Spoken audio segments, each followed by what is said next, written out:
Hello, it is Monday, August 7th, and you are watching the Dojo Live recap show. My name is Kim Lantis, and joining me is my faithful co-host, America Guerrero. Always ready. Always It at the doesn't look ready. like that, but I'm always ready. It does. So yes, what do we do here on the recap show? We talk about the great shows we had last week to give you our feedback and our ideas, our takeaways from the great conversations we have here on Dojo Live. Of course, if you didn't get to watch them, you can check out all of our shows at our website, dojo.live. Check us out on our socials, YouTube as well. And of course, we're going to introduce what we've got coming up this week for you as well. So first, let's talk about last week. Last week, we had two great shows. First up was Scott Stuart, who is the CEO of Turnaround Management Association, also known as TMA. And he joined us to talk about the dramatic disruption of Silicon Valley. You know, with everything that's been going on, layoffs, bank closures, etc., the question is, are we facing a meltdown? So he got to talk all about that, and we'll get into that in just a moment. But last week's second show was with Lori Schafer, CEO of Digital Wave Technology, and she was talking about riding the digital wave, unleashing AI's potential for products. So let's kick it off with Scott's show. What was your takeaways, America?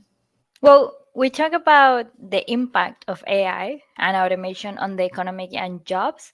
Scott acknowledged that change can be challenging, but he emphasized the potential benefits of technology adoption in advancing society. So, no, Silicon Valley is going to survive this. Actually, he compared the readiness of society to embrace technology during the pandemic to the current digitalization stage and the fourth industrial revolution. So it was a really good conversation. There are occasions that I feel afraid of this new technology taking away my job, but it's just about adoption, right?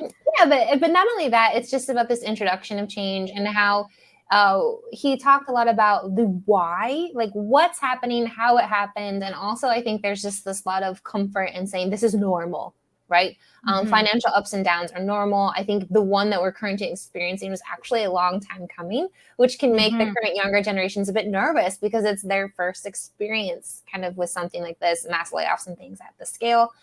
So it was mostly like take it easy. This is normal. We're going to come through. And also, of course, some tips and advice of how to go through that. One of which you already touched on was just being adaptable, change.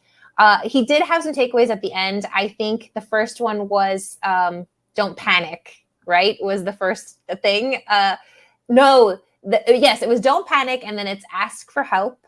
And I think was the other one. And be open to change. I think it was really great about his show too was the generational components that he was able to introduce and how we're at a very interesting time with more than 4 generations coming together.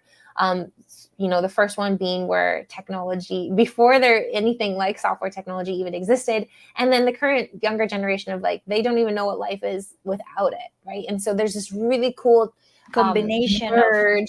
of generations. And how all these conversations need to take place. And so that encouragement, no matter who you are, what generation you're from, to be open to learning and discussing and making changes together.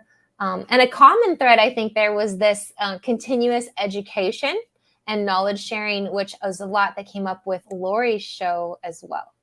Exactly. This company, well, it's part of this wave of digitalization with AI. I thought that let's talk about the show, right? So she's talking about AI and products and how we can utilize this technology in new ways that I wasn't able to imagine that this year in 2023 we were able to create videos, but I saw that in TikTok, but actually meaning doing it, I didn't know that it was possible right now. So the wave is here.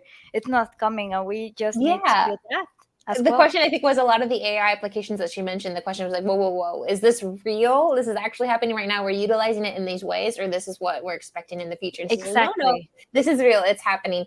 And their focus at Digital Wave is to utilize AI that leads more specifically retailers, I think, to profitable product sales, process efficiency, higher customer satisfaction.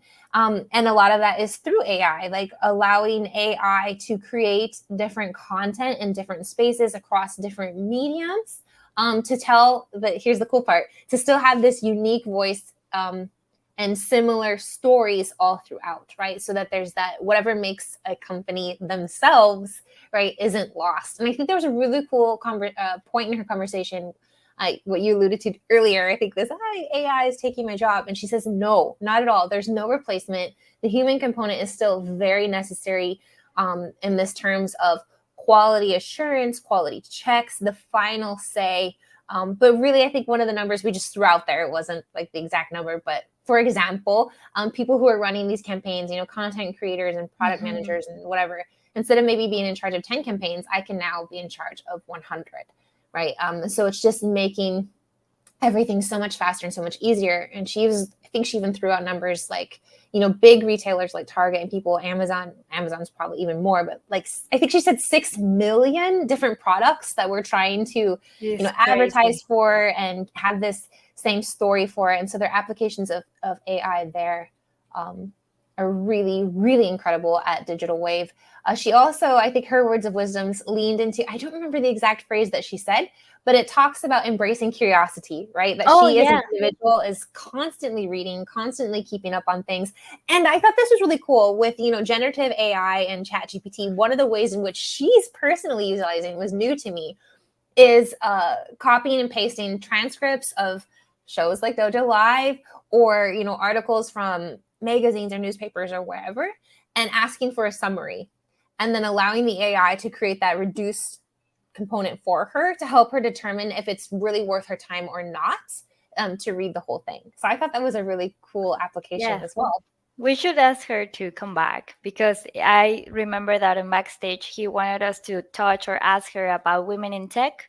So that is a conversation that we should continue with her. Of course, all women in tech, and it's a great story.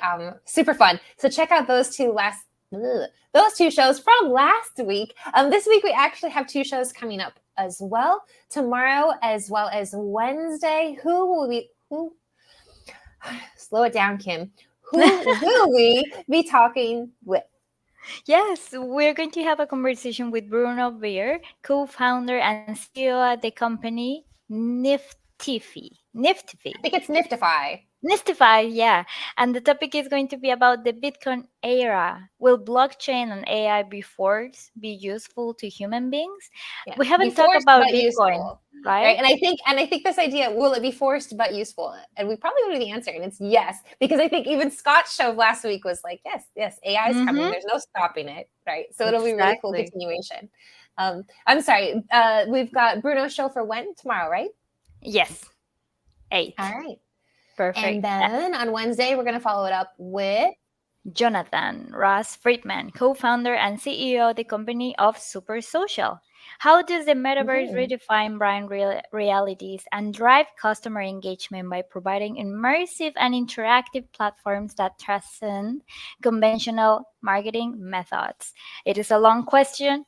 That means that it is going to be a long conversation. No, just a half hour as per usual, right? Yeah. 10 o'clock a.m. Pacific. We'll see you tomorrow and Wednesday right here on Dojo Live. Have a great week, everyone.